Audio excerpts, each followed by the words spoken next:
Now, on to another subject which doesn't particularly currently affect us in Richmond, in your constituency, but the need for fewer cars, having fewer cars on the road. So the LTNs I'm touching on here. So how does the need for having fewer cars on the road square with LTNs, which are actually causing more disruptions? I am quite passionate about policies that can help us all reduce the number of car journeys we make. Right. Because I do think that is absolutely critical. And I get so many emails about traffic, about parking, about road safety, about speeding, about congestion. Yeah. It's a very, very, very big issue for people in Richmond Park.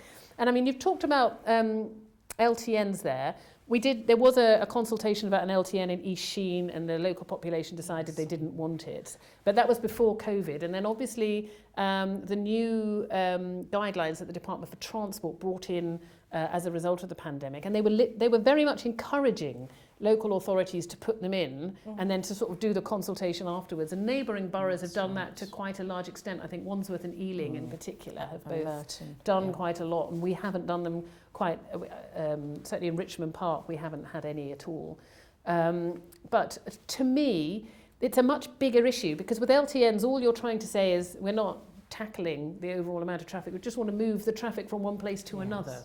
And I think we can see the impact that has in Richmond Park. What we have had, not an LTN, but we have had the Royal Parks restricting cars that can come through. Yes. And that's had the same impact as an LTN would have had, in as much as it's displacing cars. Now, I don't object to taking cars out of the park, because the park in itself is obviously a site of special scientific interest. It's a national nature reserve.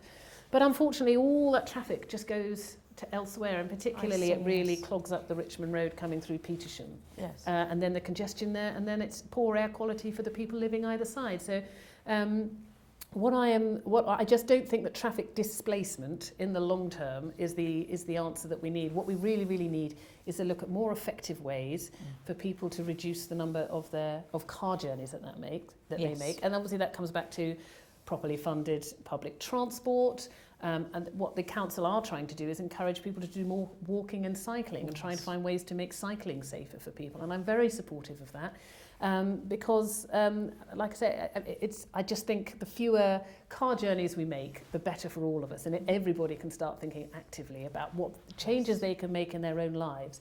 There are parts of Richmond where that's quite difficult. We've got cars making longer journeys travelling through the borough, for example. True. So East Sheen, that's always a big problem. Richmond, George Street is always a big problem.